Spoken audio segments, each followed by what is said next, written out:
All right, welcome everyone to Mentor Moments. This podcast is hosted by Maryville University's rehabilitation counseling students and the Missouri Rehab Association Eastern Chapter. I am Dr. Michael Keener, one of the hosts, here with Brayton Wooters, one of our current students. Brayton? How's it going? My name is Brayton Wooters. I am one of our students here in our program. Really, the vision and the goal behind this podcast is to allow students and those in the profession of rehabilitation counseling or counseling in general, just to get a better idea of what the field looks like, what the profession looks like out in the real world, and also just to get just advice from those who have been in the field, that have been doing this career for a while, and just learn more. We look forward to interacting with you on a fairly regular basis, so please keep tuning in. Thank you.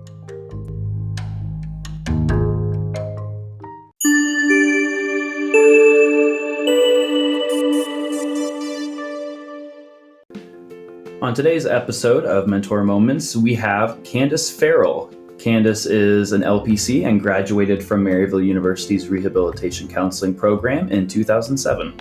Candice comes with a variety of experiences. She has worked as a clinical case manager at BJC.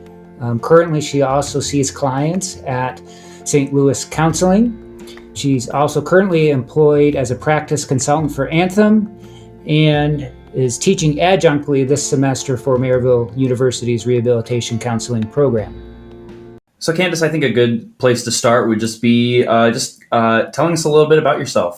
Okay. So, all right, my name is Candice Farrell. I'm a licensed professional counselor.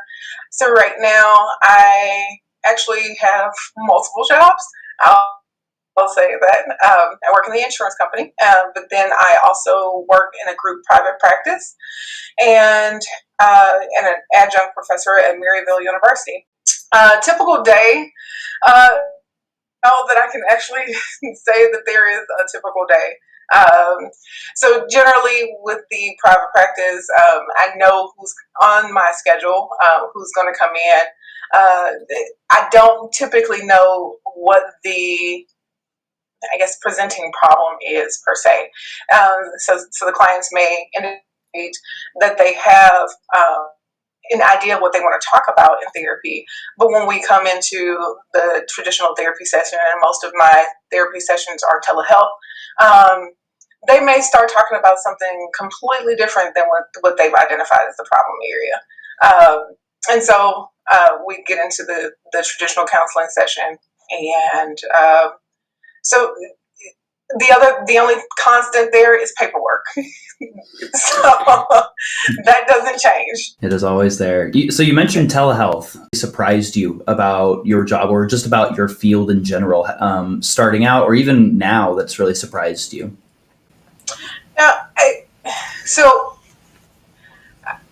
I would say, and I think I'm going to say this, in my history, so I started off, my history is a little bit interesting. I started off and I worked in community mental health. So I'm going to say that not a lot surprises me anymore, only because I have that interesting background working in community mental health. And I worked in community mental health for about 7.5 years. And so I'd like to say that a lot was thrown at me. I'm going to say thrown with the air quotes, but that shaped who I am as a clinician, because I was given a plethora of experiences in community mental health. So I'm going to say not a lot surprises me anymore. When it comes to counseling in a traditional setting, traditional telehealth setting. Yeah, Candace, I'm glad you said that. I guess, if a graduate, first job, got a community health, mental health job, what advice would you have for them, seeing that, again, the variety of clients that they could see? Yeah. For me, I definitely say that and I would encourage community mental health and or just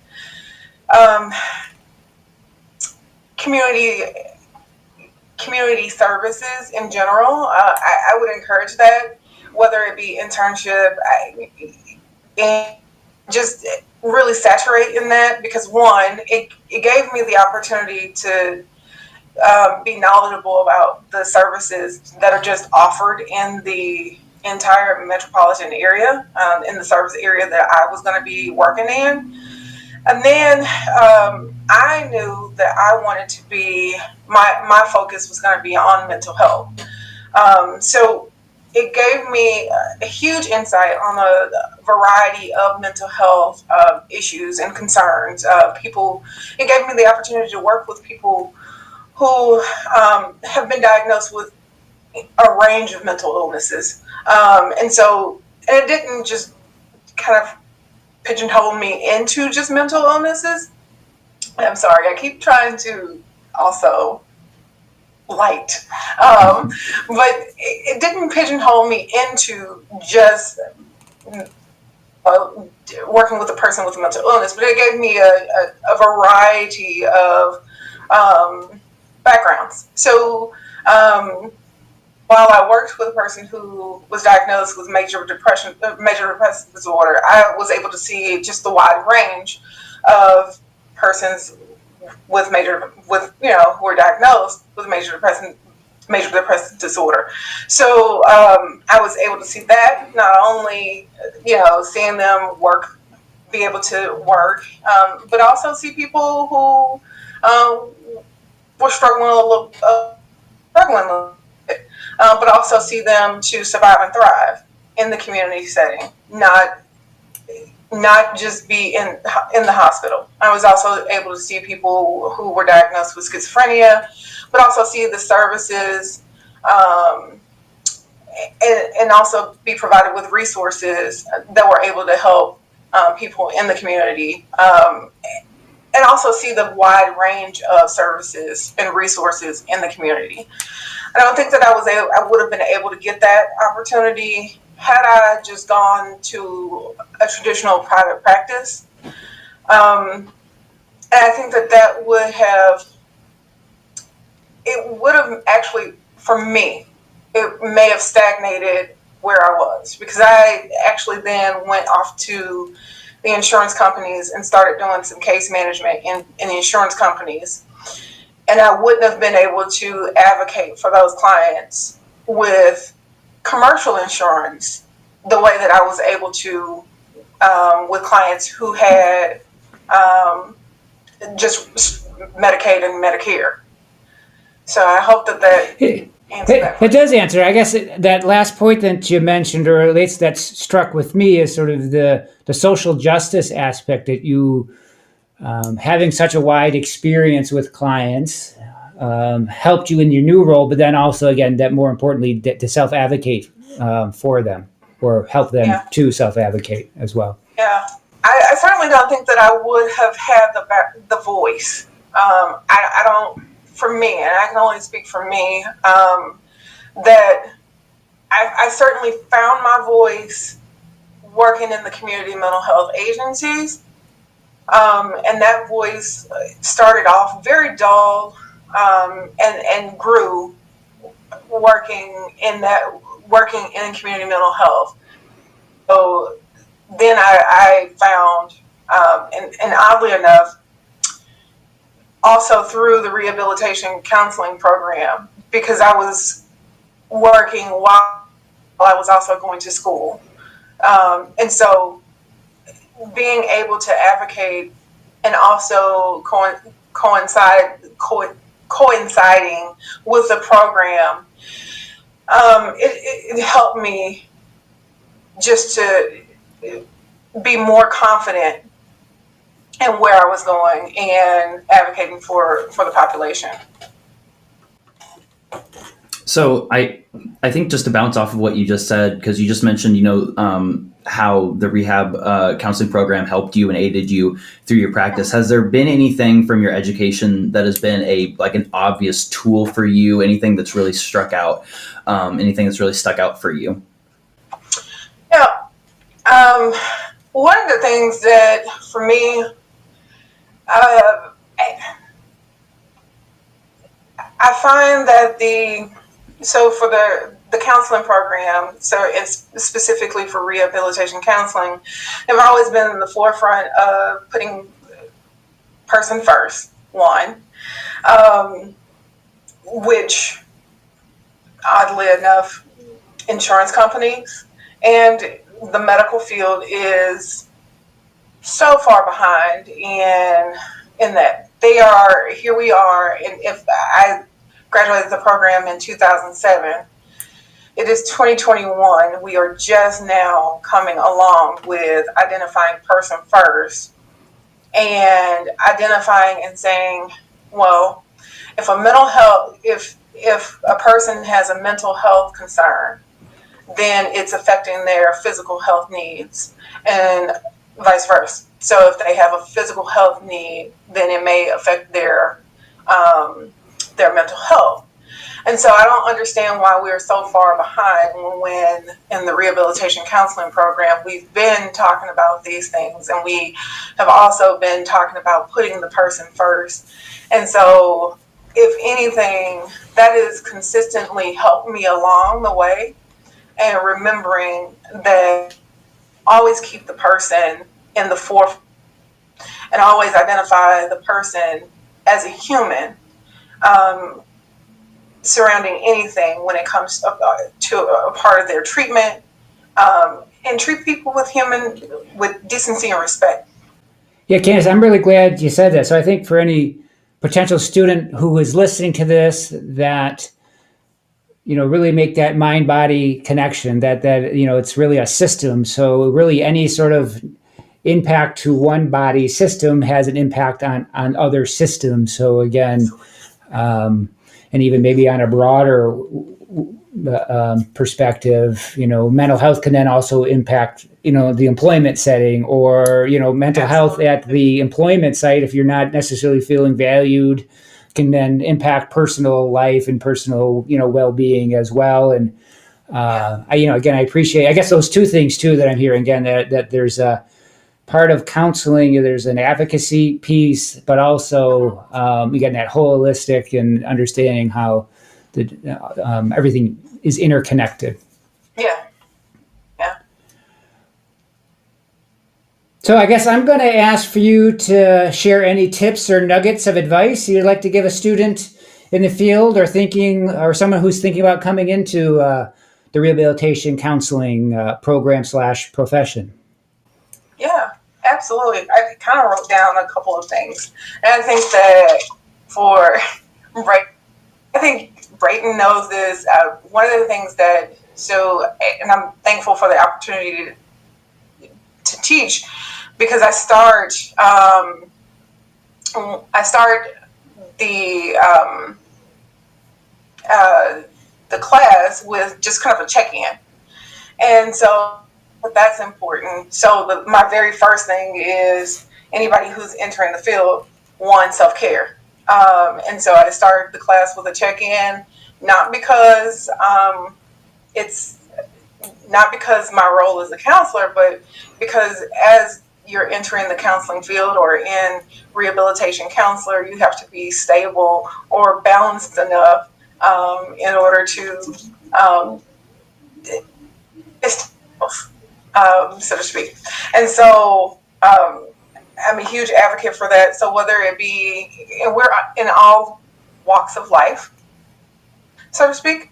And so if it is just unplugging, so if it's stepping away from social media, I'm not going to say we didn't have social media back in 2006. But it was MySpace back then, right? Was that right?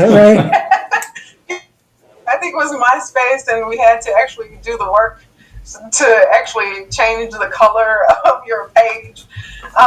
But, so I don't that we really wanted to plug in back then, and I think Facebook was just coming up, so we weren't as plugged in. But I would say, take the apps off your phone for a minute, or turn the phone off. I'm a huge advocate for, at times, either go for a walk. We can do that Um, you know, it doesn't much for whatever your form of self-care is. Brayden and I both did a half marathon recently. So it's one of those, just whatever form of self-care it is, please take that. The other thing that I would encourage for anybody going into the field of rehabilitation counseling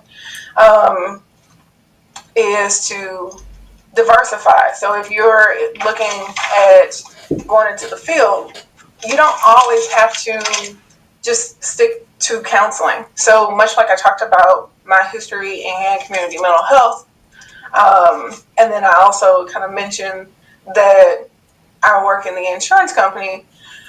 You don't have to just stick to counseling. Why? I certainly enjoy counseling, and I enjoy working with people. I would encourage you to diversify because it also prevents burnout. So much like a financial planner would encourage you to do that, that's what I would encourage anybody going into the field to do. And you can also be creative with that. So when we talk about being creative, it can look like if you're great at journaling or if you're writing, you can write a book or a self-help book or whatever your specialty is, you can do that.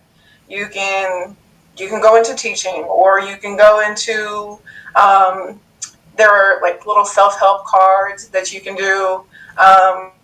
Some people do workshops. You can do any and every one of those things. Whatever your niche is, please do that. So that would be one of the things that I would encourage. And then networking. So networking is essential. The counseling field is small. You're going to run into people who are counselors. Rehabilitation counselors is even smaller.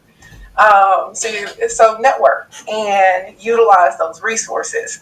So while I may not be a trauma therapist, I certainly know somebody who is a trauma therapist, and I can utilize that person and refer on.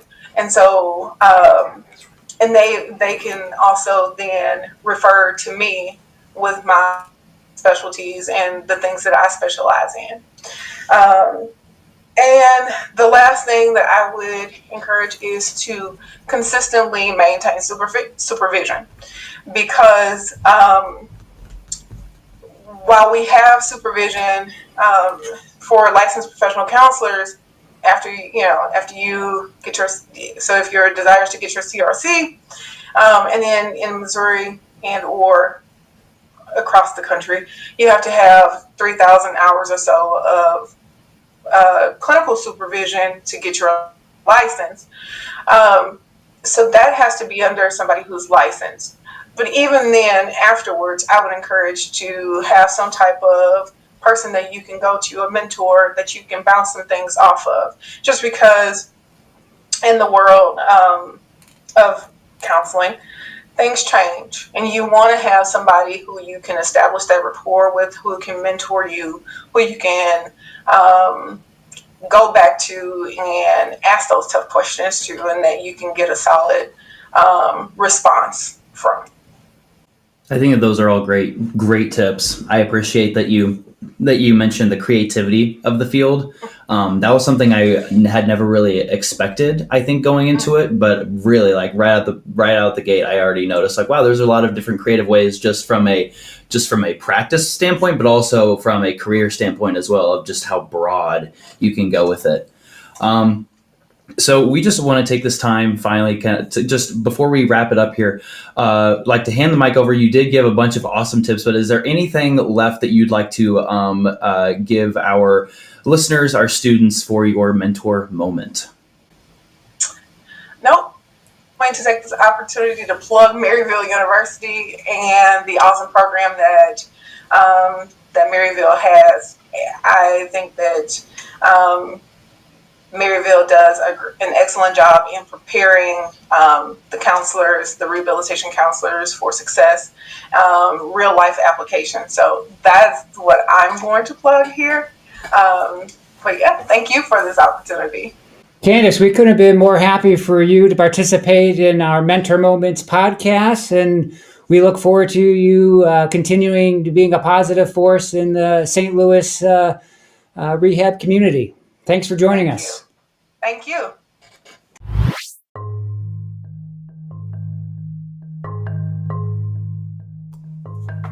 Thank you for listening to another episode of Mentor Moments, hosted by the Maryville University Rehabilitation Counseling Student Organization and the Missouri Rehab Association Eastern Chapter, also affectionately known as Merks and Mar, like cookies and cream, Merks and Mar.